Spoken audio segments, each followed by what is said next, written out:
By the way, I happen to know that your husband, Mike, is a huge Buffalo fan, which I can never understand. We talk about that. I know he went to the Anchor Bar and all that. And, of course, Buffalo lost to KC. And we got the big game coming up this weekend. But I don't know what kind of fan you are. Are you a Philly fan? Or how does that figure in the conversation in the Wheeler household? In the Wheeler household, I do support the Bills because my husband likes them, but I hate to say I'm a Pittsburgh Steelers fan. Okay. I know. And you know why? The only reason is, really, when I was growing up, my two uncles loved the Steelers, and I loved my uncles, and I'm like, okay, I guess I'll root for the Steelers. So not a lot of logic behind it, so that's the reason. But a simple choice, a little family affair there. I get that. That's all right.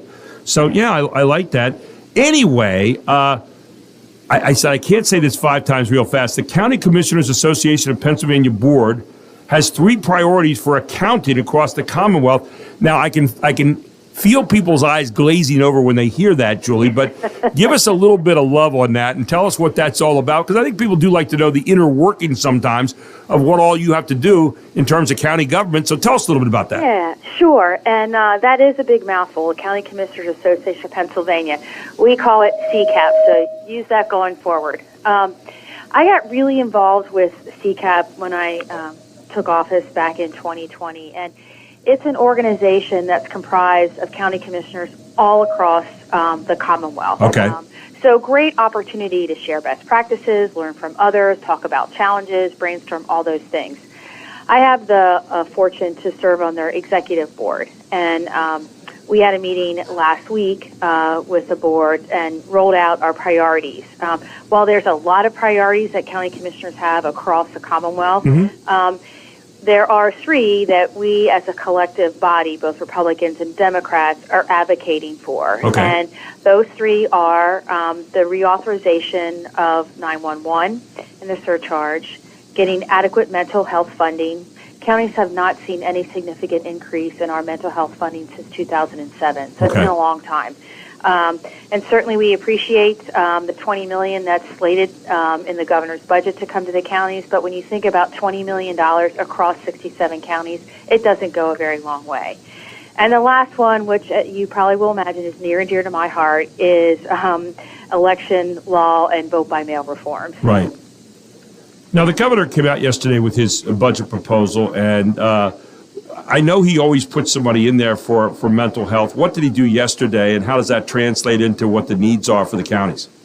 So, as I mentioned, right now it's slated for the counties to get an additional $20 million. Okay. That's not each. That's like across the board. So, we'll figure it out as best we can, and we're certainly grateful for whatever we get. But when we look at the critical mental health services that we provide in our community, it's pretty vast. I mean, we talk about residential programs, family-based support, outpatient care. A project that we're working on now in collaboration with WellSpan is putting in a walk-in crisis clinic. We don't have any of those per se in York County, and so providing an opportunity, whether it's somebody off the street who is having a behavioral health issue or thinks they need help, going there versus going to an emergency room where they may wait hours and hours and hours. So there's a lot that counties currently do to administer direct services to support our community's mental health system. What do we do now with mental health where you have an emergency? Right? I know you call 911 kind of thing. Or call crisis intervention. I know those are the kind of things, but this would go beyond that. Actually, having a place you could go to go in, and that does seem like that would be a big need here for the county.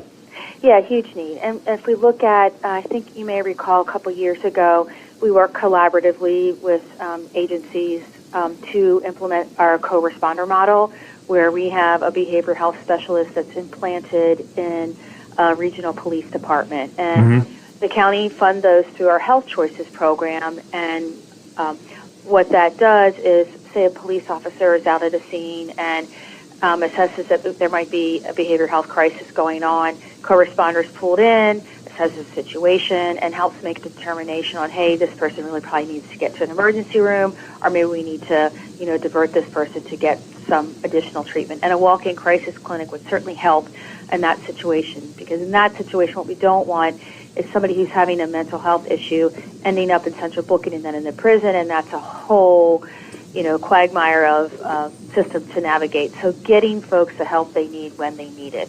You know, it was interesting. Last week, I think I read in Baltimore where a guy walked in on Friday to the district court and started waving a gun, and he ended up killing himself. And a guy shot him who was one of the bailiffs there. But I think what you're talking about, unless I'm misreading it, is to have a mental health person who could be there with the police during a situation like that. God forbid that we have one, but you never know. That's correct. You have it exactly right. Talk a little bit about some of the other things here in this meeting that you had that are priorities and where we're going with that right now. Yeah, I recently did a segment for PCN on vote-by-mail reforms. And when I look at York County, I do think, all in all, York County does a really good job of running our elections. As you know, big into continuous process improvement. We always look at what worked, what didn't, how can we get better. But there's one area where county commissioners across the Commonwealth align, and both Republicans and Democrats, is the deadline to request a mail-in ballot needs to be pushed back. As you may recall, It's 1 week. And it's just not enough time for folks who choose to vote in that manner. If you wait till the last day to put it in, it doesn't give the staff a lot of time to verify they're registered to vote, to print the right ballot, to get it in the mail, and have them come back. The other thing that county elections offices are not permitted to do for our election day prep, we cannot start to put the poll books together, so the books when you go in and vote in person, your name's in there, all of those things. We can't generate that book until the deadline to request a mail-in ballot has passed. So we can't start that activity till 1 week before the election. It's just a lot of manual work that goes into that. So counties across the Commonwealth are advocating for that to be pushed back 2 weeks prior to Election Day versus 1 week. Julie, when you count the ballots, one of the things people continue to talk about is, why can't we count them earlier? We have them there. Why not count them, have the number ready to go? I mean, I guess the law has something to do with that, but it just seems like a logical, common sense thing to do, to have those ready to go. So when you have on-day balloting or coming into a vote in person, that you can put those together and not have this thing where, and I thought York County did a really good job this last time, by the way, but you can get it up to date. What are your thoughts on that? Sure, great question. So the election code as it exists now permits counties to do what's called a pre-canvassing activity. And in simplest terms, that's the activity that can start at 7 a.m. on Election Day. That permits us to open the mail-in ballot. So we can do everything with those mail-in ballots. We can open it. We can take the secret ballot out of the secrecy envelope. We can unfold it. We can run it through its scanner. But what we can't do until 8:01 p.m. on Election Day, when the polls close, is start to computate and tabulate. Now, in York County, we've done some time studies, so we know how long it takes to open an envelope and unfold it and all that. So we ensure that we have adequate staff to do that activity. Okay. But not every county has the same amount of staff, and so there are some counties that would like to see that pre-canvassing activity start a little bit earlier, a day or two before, so that prep work can be done. And then, once we get to 8 p.m. on Election Day, they can start, processing those mail-in. So for a lot of us, as we sit and watch the returns come in on a particular election, and we hear, well, this county doesn't have it in, this county doesn't, and that just answers the question as to why, because maybe you don't have the same kind of staff. We've heard of a lot of staff dropping off. It looks like in York County we do a pretty good job of getting that done because it's out there fairly quickly most of the time, right? Right. Yeah, and one of the things a lot of counties do, and certainly we do in York, is because we have that prep work done for the mail-in ballots, once the polls close, initially our first upload of data to the website is those mail-in ballots. And I know some people want to draw and make speculations about who's going to win, but it's really just the mail-in ballot. So then we start to process, the Election Day ballots after that. Julie, you have agreed to, because of the inordinate amount of money we're obviously paying.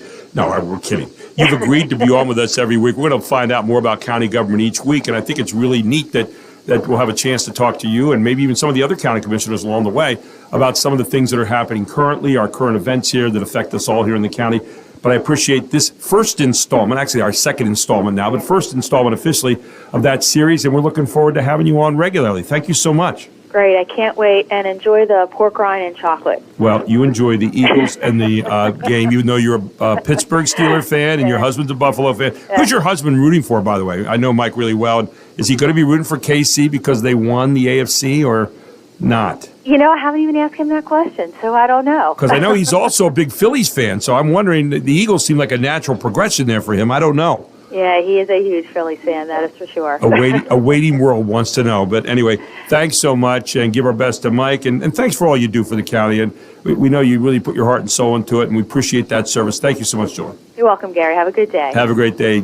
Julie Wheeler, our President Commissioner of the York County Commissioners, right here on WOYK. And we've got some more news you might have missed coming up next. Yes, it might be true, it might not be. A little tongue-in-cheek is needed to digest it. We'll have it for you right after this. On WOYK, this is The Gary Sutton Show.